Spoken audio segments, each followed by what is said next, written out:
Police are at the auto repair shop owned by Harvey and Melissa Huber after Melissa placed a 911 call earlier that day. She reported that her husband, Harvey, had not answered calls or messages for 2 days, and she feared the worst. At first, officers assumed they were dealing with a routine missing persons case, but what they uncovered would turn out to be far more twisted and disturbing than anyone could have imagined. What do you think right now? Where do you think that Harvey is right now? In Harvey's last known contact, he was reportedly furious after an argument with one of their employees. I have way more digital evidence than you would ever imagine. The goose is up, dude. Some of Harvey's friends and employees had witnessed the argument and tried to calm him down. You see me? You see me? Fuck every motherfucker. Fuck Melissa. Fuck y'all. This is Harvey. He's fucking freaking out. But after that night, he disappeared without a trace. On the afternoon of February 26, 2020, officers from the Georgetown Police Department met with Melissa Crawford Huber, who reported that her husband, Harvey Huber, had been missing since 9:30 p.m. the previous evening. Okay. Don't worry. Everybody's working. You know, where are you? He's right here? He's right here. And I've got the young man. It's in there. Joshua! He was up here with him along with two other guys. This was the last person we saw. And it was, what time was it? What was the time when you and Harvey had Probably, because about 9:30? yeah, I got a phone I'd call have to for look you. mine up off too. It's just that, you know, we waited today because Right. I expected him to hear from him, but his response was today. Joshua, a friend of Melissa's son, Philip, had been living with the couple and working at their business, Huber Auto Repair. As Joshua, Melissa, and other friends and employees guided officers through the events leading up to the disturbing discovery, a series of initial pieces of evidence began to surface.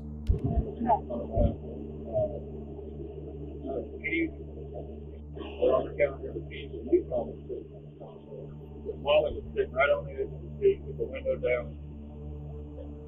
And they said when I walked in there, it was pretty much sitting right on the counter with the key and the lighter. Okay, so that was all in here. Yeah, right beside our office. So the key was on the wallet on the left. The wallet on the seat of the big wallet on the seat of the outside. I got here afterwards. Yeah. Melissa shares with the officers that it was unusual for her husband to leave without cigarettes. She had found the shop locked that morning, and yet, somehow, Harvey had disappeared. But there was one missing item from the store that had been bothering everyone. What's that? This car, we had a tarp on it. This car always had a tarp, and there was rocks on it, hold it down, and now the rocks have been moved where they were, and the tarp completely covered up all the way. At first, the missing brown tarp seemed insignificant. But as the case progressed, that tarp would reveal a horrifying truth. Despite multiple search efforts by officers and concerned community members scouring local jails, businesses, hotels, and hospitals, there was still no sign of Harvey. It was as if he had vanished without a trace. But just when it seemed that the case was going cold, a shocking twist jolted the investigation. The very next day, Harvey's son, Philip, was jolted by a chilling message. A ransom demand for $9,000, threatening his father's life in exchange for his release. However, investigators soon realized that the threat was a scam, since Philip had posted his phone number on social media. Determined to uncover what led to Harvey's disappearance, investigators spoke with Melissa at the station. Melissa walks the officers through her life with Harvey, how they fell in love as high school sweethearts and built a marriage that spanned 30 years. Together, they ran Huber Auto Repair in Georgetown for several years, and Harvey had become a well-known and beloved figure in the community. Walk me through this week and what happened. Well, I mean, Monday's a regular, Tuesday was a regular day, except that, you know, him and a few friends stayed up there, and Harvey drinks, and, you know, the stress, I think, it's drinking has exceeded, you know, quite a bit, I'd say, in the past couple months. But whiskey's, you know, what he drinks, and What kind of whiskey? usually Jim Beam, black. I don't know what they were drinking. There was a bottle in the office. It may still be there. It was Josh, Dan, Mike Sills were the people that were there. I know Jimmy came up there a few times. I had a hair appointment, showed back up there about 6, well, my hair appointment was at 4, so about 6-ish. And I grabbed a few things because I was going home to work on our taxes because we have some tax stuff that I should be working on. But of course that's right now not important, but that's what I went and did. And I was at home working on that, and Harvey called me and told me that him and Josh had gotten into a disagreement. They had, you know, gotten on a talk of religion. And According to Melissa, Harvey sounded agitated during the phone call, upset over an argument with Josh. After Josh stormed out of the store, she contacted Jimmy Cherner, a family friend who worked at a nearby tow truck shop and was a frequent visitor at the Huber auto repair shop. Josh was a traitor, you know, and Harvey has some little outbursts when he drinks. So it's nothing out of the norm to think, you know, tomorrow's going to be another day and we'll just go on. You know, everything will be all right. But so he told Josh to leave, get out of the truck and go. And that's what happened, from my understanding. I tried to get him to just stop and just talk about it the next day. I called Josh to see what was going on, and he was walking down the road and didn't know where to go. He said something about contacting Jimmy to see if Jimmy, you know, maybe he could ride around with Jimmy. I think eventually he got a hold of Dan, and that's how he ended up at Dan's. Jimmy talked to him, asked him if he wanted him to come pick him up, and I think he was going to Dan's. I talked to Jimmy in the process of all this as well. Okay. At one point, Shortly after speaking with Joshua and Jimmy, Melissa tried calling Harvey again. Though they didn't speak, she confirmed that his phone was still working. Investigators then asked Melissa to elaborate on their relationship with him. Melissa explained that Josh is their son Philip's friend and has been living with them since his mother moved to New York. Josh isn't a threat. I'm not worried about Josh Okay. at all. I mean, that's just the way I feel. I would be very surprised if Josh hurt Harvey in any way. I just don't see that. You know, Harvey was like a father figure to a lot of kids, and we had people we took care of that came and lived with us. Harvey Pittman, as a child, that one of the first kids we took into our home, you know. It's just, Josh is just like one of our kids. And is Josh, does he live with y'all right now? Yes. Okay. So he's been living with y'all for. We'll go out there in a minute. I know, You no, wanna that's just- somebody else. My phone's been ringing Oh, like okay. crazy. Do you want to turn the mute on? I sure can. You don't mind? I can turn it off if you wanted to. You can put the mute on, it's fine. Let me turn my watch off too, because it'll go off. I don't know how to do that. Okay, so how long, so he's living with you right now. How long has he been living with you, like basically continuously? Probably about 3 months now. He left for a little bit. Josh he had a drug problem, and he was trying to get away from it. And you know, Harvey's pretty good at being real stern about stuff, and you know, we helped him clean up. Harvey wanted Josh off the dope. Yeah, we want, because like I said, he's like one of our kids. We want him to succeed. Yeah. And As the conversation progresses, Melissa opens up about the strain in her marriage caused by Harvey's ongoing drinking problem. But it's the revelation of a secret relationship outside her marriage that truly grabs the investigators' attention. special relationship with Jimmy. Tell us about that. He just, you know, he came around and he was nice. He'd bring me water, bring me stuff, gave me compliments, and, you know, he just was a nice person. Yeah, I don't know.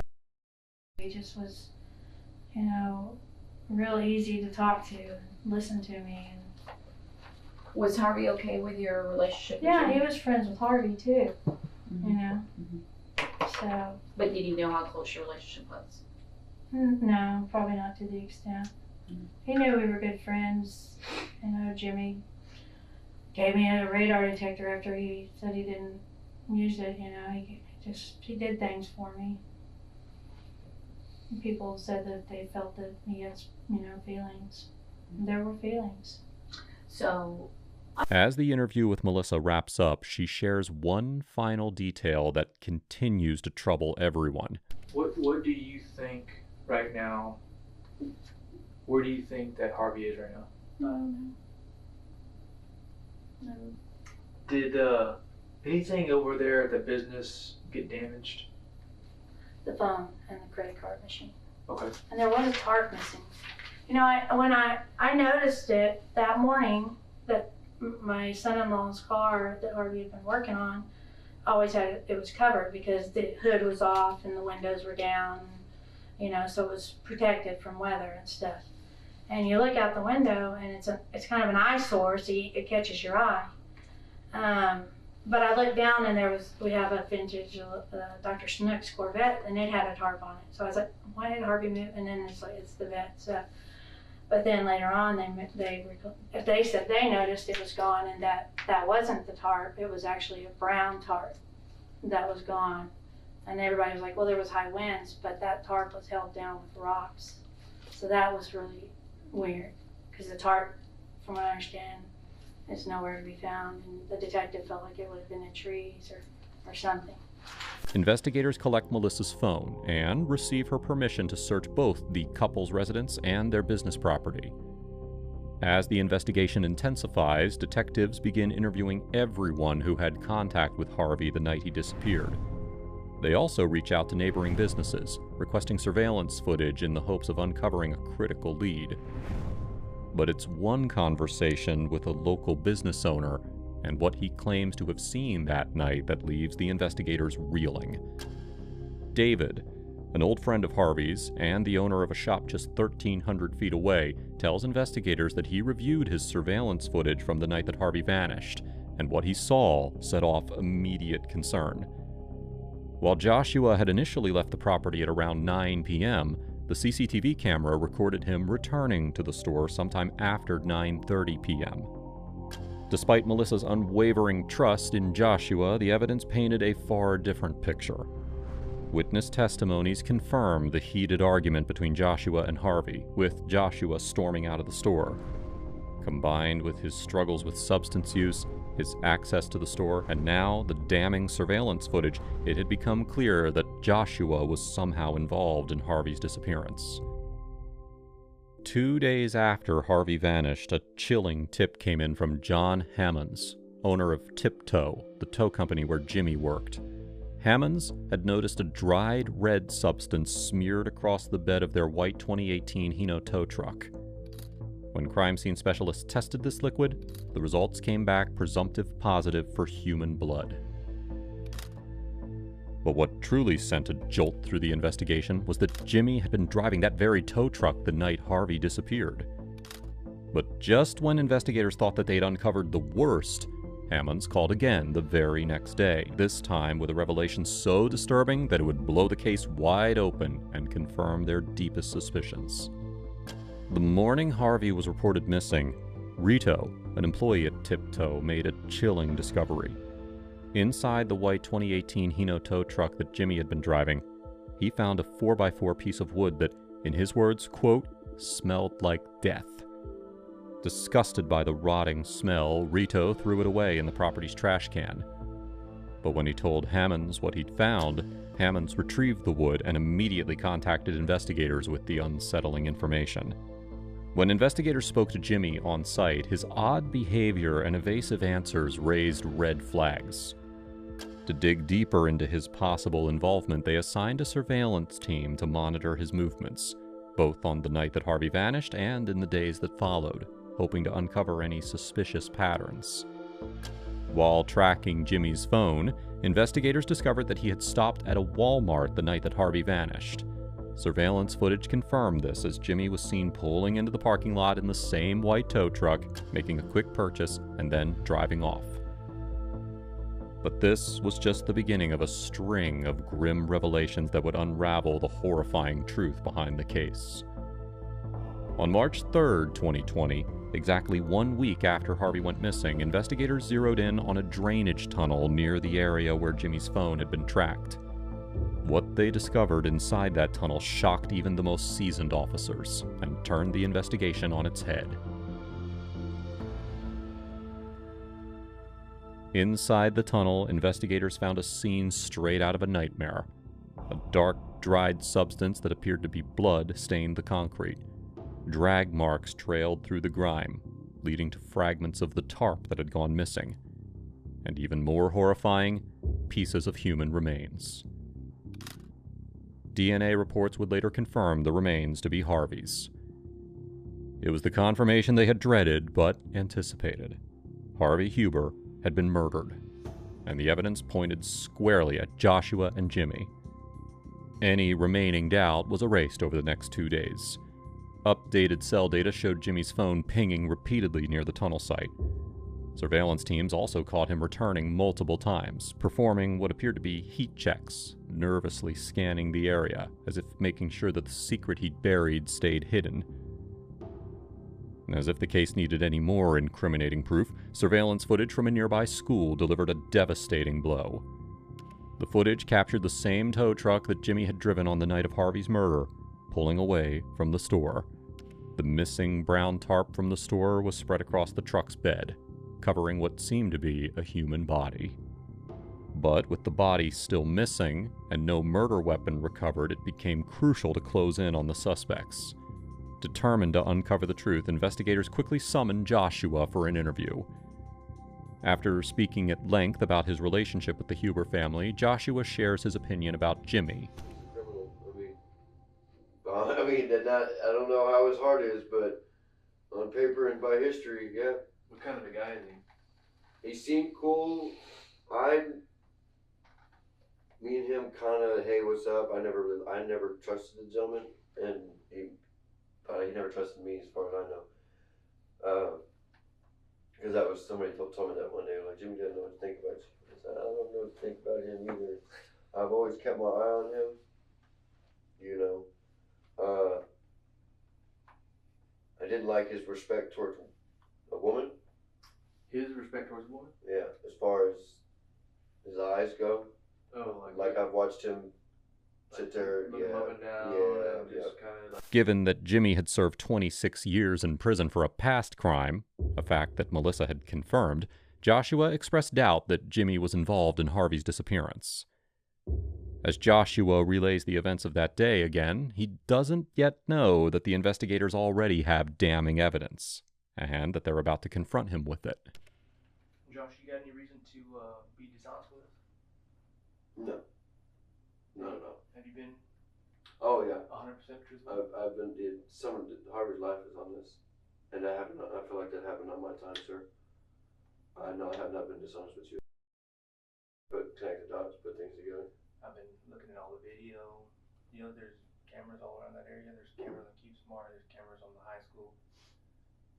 So those cameras put me in the damn shop. I can prove that you're lying, Josh. I'd like to know how that is. I'll be happy to tell you. Okay. Sitting here talking with you, you made several statements. You've been trying to rehearse in your mind how you're going to handle things, what you're going to say, but you can't rehearse every single thing. You understand? You make slip-ups, several slip-ups in your statements. And I can prove that you're lying. Now,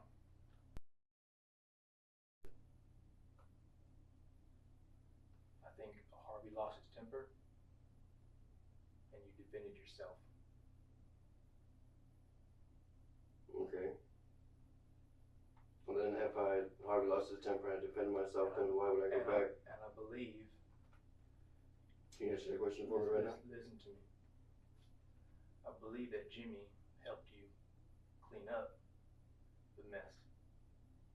And you're trying to put this on Jimmy, but I can prove otherwise. lying to me. I'm not just telling you here, sitting here telling you that I think that you are. I'm telling you I can prove it. Okay? As the officer lays out the mounting evidence against Joshua, he stubbornly clings to his innocence, refusing to back down or admit any involvement in Harvey's disappearance. No, sir. Yes, you are. You got surveillance. You got me. You know, everybody knows where I went, where I walked. I've never touched that man. And on top of that, if I self-defend myself, why would I come back? Josh, you're lying to me. I'm sitting here. I'm telling you. What you think? No. You're telling me I'm lying. No. You're telling me what you think. You're not telling me what you actually have, sir. Let me tell you something, Josh. I am not bullshitting you. I have way more digital evidence than you would ever imagine.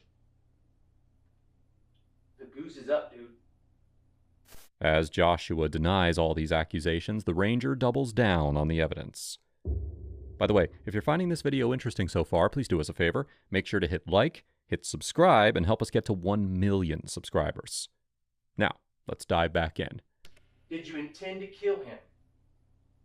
I never touched Harvey Huber, sir. You're lying.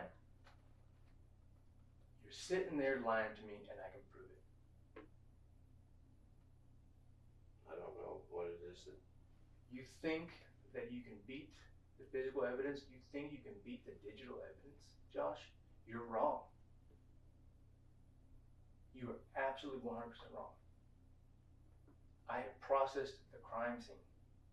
I have collected the physical evidence. I have pieces of Harvey. I have pieces of his body. Do you understand me? What I don't appreciate you lying to me. I'm not lying to you, sir. Yeah, you are. You slipped up, Josh. You slipped up earlier when you told me what Jimmy said to you. I was at Home Depot when that happened. Yeah, I know. I haven't told any question about it. You know you slipped up. And that wasn't a slip up. It was. I had to think about how I had to... You had to think when about I asked how you him, can justify because it. yeah, because that didn't register in my mind. It was still first thing in the morning when that was the usual. Your story, like I said, you can only pre-plan your story so much, but you can't plan so much where you're going to be able to not make a mistake, and that's one of those little mistakes. When you were walking to the Chevron, you mentioned that you were going to go back to Dan's, which means you were at Dan's earlier and you left. You went back to Dan's. No, I walked straight from the shop to the store. No, I understand. No, I know that. I know that. I was going to go to Dan's regardless. I know, but listen to me. You said going back to Dan's because you were at Dan's earlier. You did go to Dan's. You went back to the shop later that night, and then you went back to Dan's, and you finished sleeping the night off over there. Yeah, you did. Yes, you did. You know what happened, Josh, and you're hiding it from me. Okay? If Jimmy did it, tell me if Jimmy did it. You know what fucking happened. I don't know what happened, sir. You do know what happened, and you're lying to me. When Joshua continues to resist, the ranger tries a different method in an attempt to get him to confess. You told her what happened? My mother? I told her that Harvey's missing on Wednesday morning when she contacted me. What's she gonna find out when you got arrested for first-degree murder? I don't know what. What's she gonna say?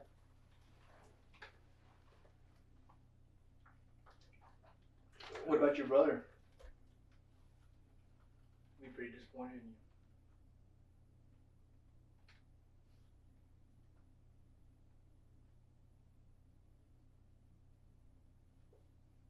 I don't think you did first-degree murder, Josh.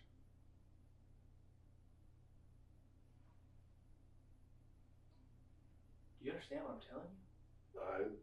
I'm 110%. Okay, then tell me what happened so we don't have to charge you with that. Nothing happened between me and Harvey. I swear to God. You're sitting there lying to me, Josh. God dang it, son. You got your whole life ahead of you. Don't make a stupid decision right now and sit there and think that if you keep saying that, it's going to save you. You went back over there and you met Jimmy. And y'all loaded up that body. You loaded up Harvey in that tarp. No. Yeah, you did. Not at all. Not at all. Not one single bit. You're lying. Sorry. No, I'm not. For the rest of the interview, Joshua continues to defend himself and talks at length about his struggles with substance use.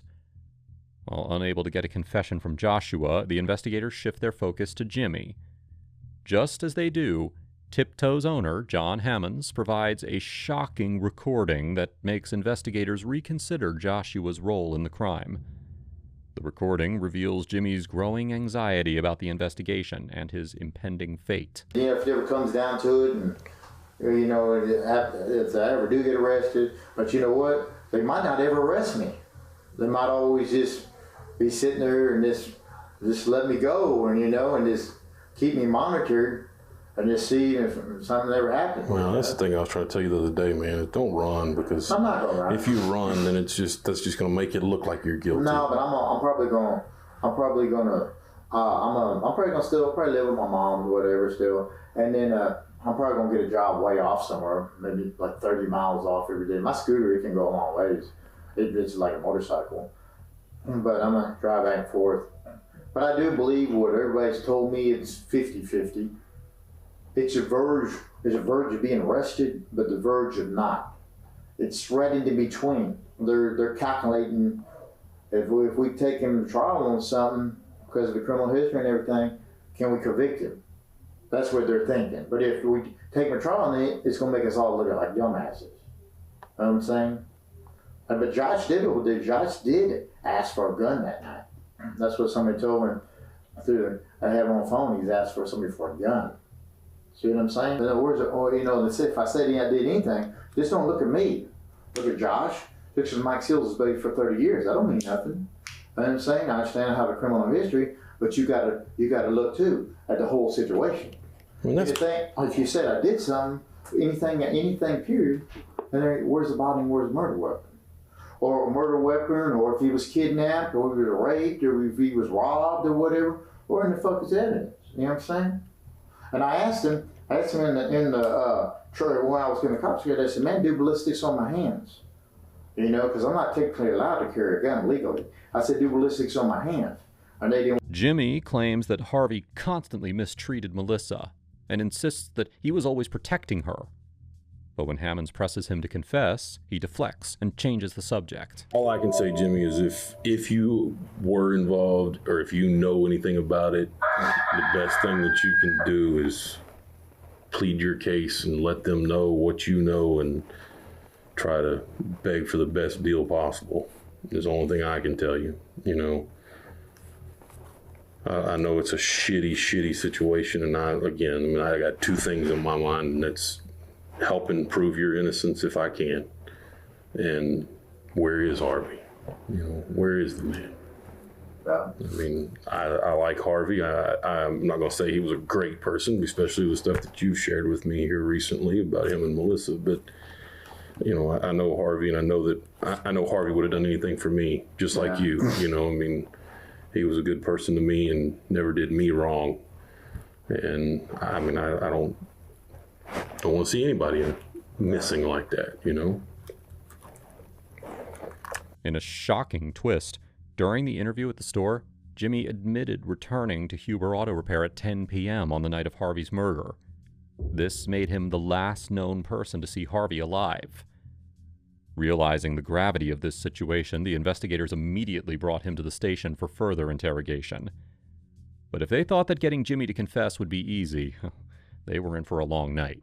So basically all the stuff that you told Detective Shoemake about what happened on Tuesday and when and where you were, I don't know any of that. I just want you to start over with Tuesday? I'm not gonna do that. No. But he already got everything. If I'm talking to you, how do I don't know any of that. He has all his notes wrote down already. Can you at least tell me? He has all his notes. There's no reason to go over it again. Okay. As Jimmy insists on speaking only with the lead detective, the officer uses a different tactic to get him to talk. Well, I'll tell you what. Tell me about Melissa then. If you don't want to talk about, if you don't want to retell, tell me about her, man. Tell me about her. She's a good person. She's a sweetheart. How long y'all known each other?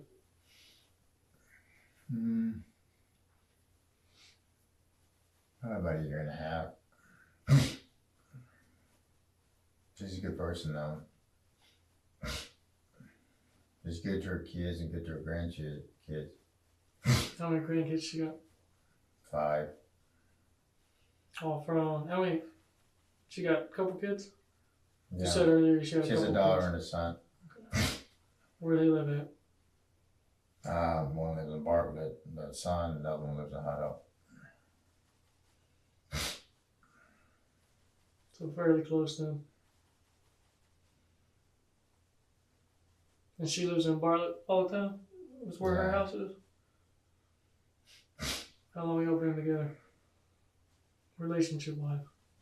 For a while. I don't know exact months, but it's been a while. Had anything to do with Harvey going missing because she's been abused? No. Not at all. There's no doubt in your mind. No. No.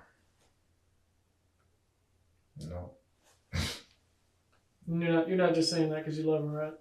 That's how you truly feel. She would never do that. She would never hurt nobody like that. She would never hurt nobody physically. Yeah. Unless she was defending herself. Right. Well, you know that happens too. No. People defend themselves and people get hurt because they're not treating them right. Soon after, as the ranger returns to the station, he uses Jimmy's trust in him to dig deeper in an attempt to discover the twisted motive behind Harvey's brutal murder. You know, she's told me like she's broke. I said, you know what, I love you through any criteria.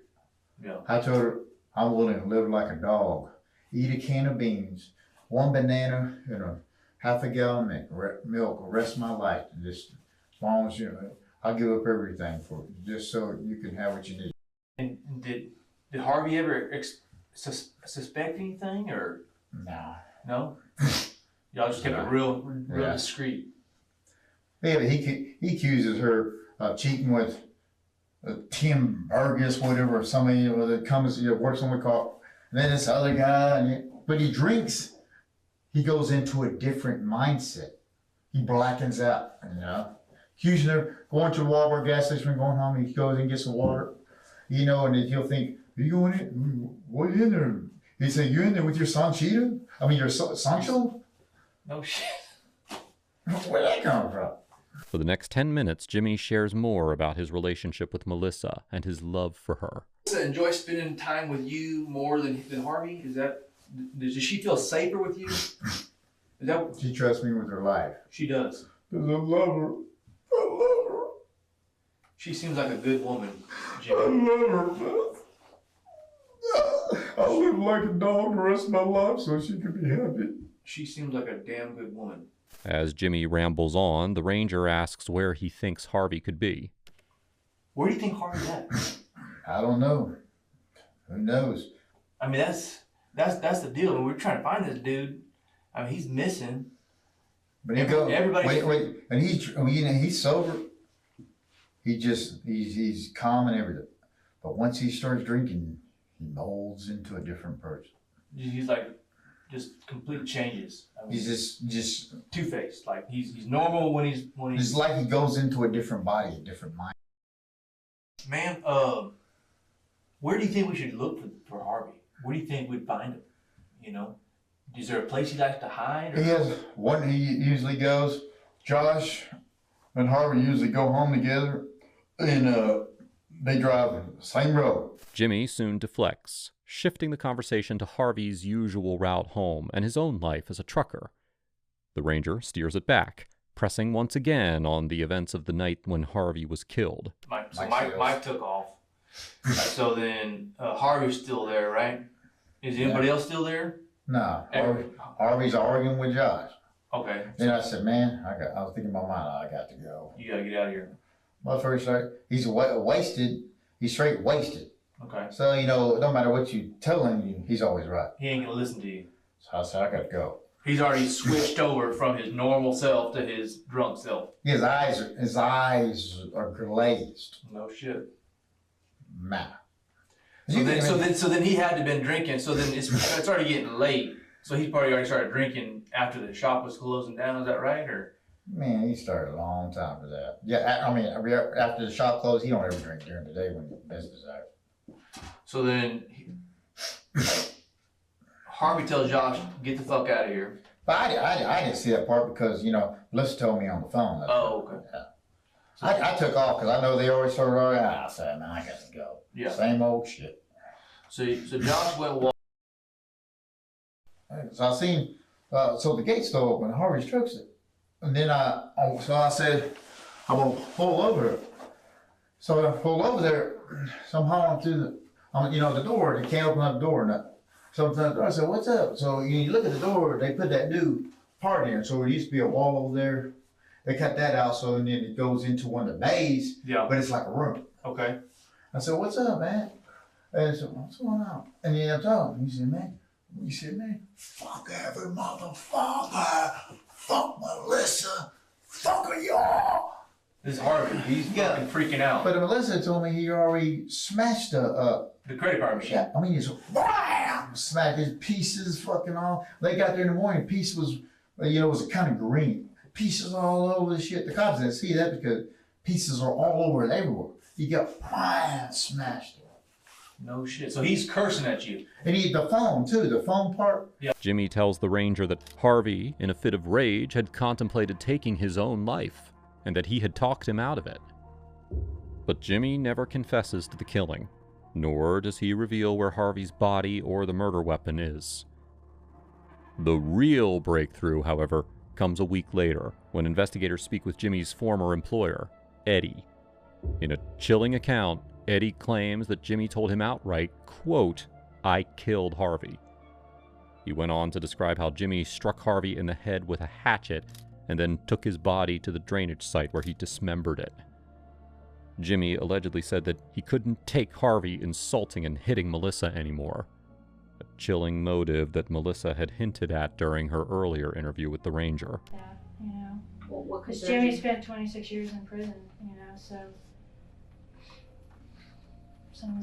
he stayed away from Harvey, but, I think he's someone that needs to be looked at. Why does, I understand you said he was in prison. Because he didn't like the way Harvey talked to me sometimes. So How would Harvey talk to you? 2 years later, Jimmy pleaded guilty to first-degree murder of Harvey Huber in exchange for a plea deal. Jimmy was sentenced to 60 years in prison and is currently incarcerated at the Williamson County Jail.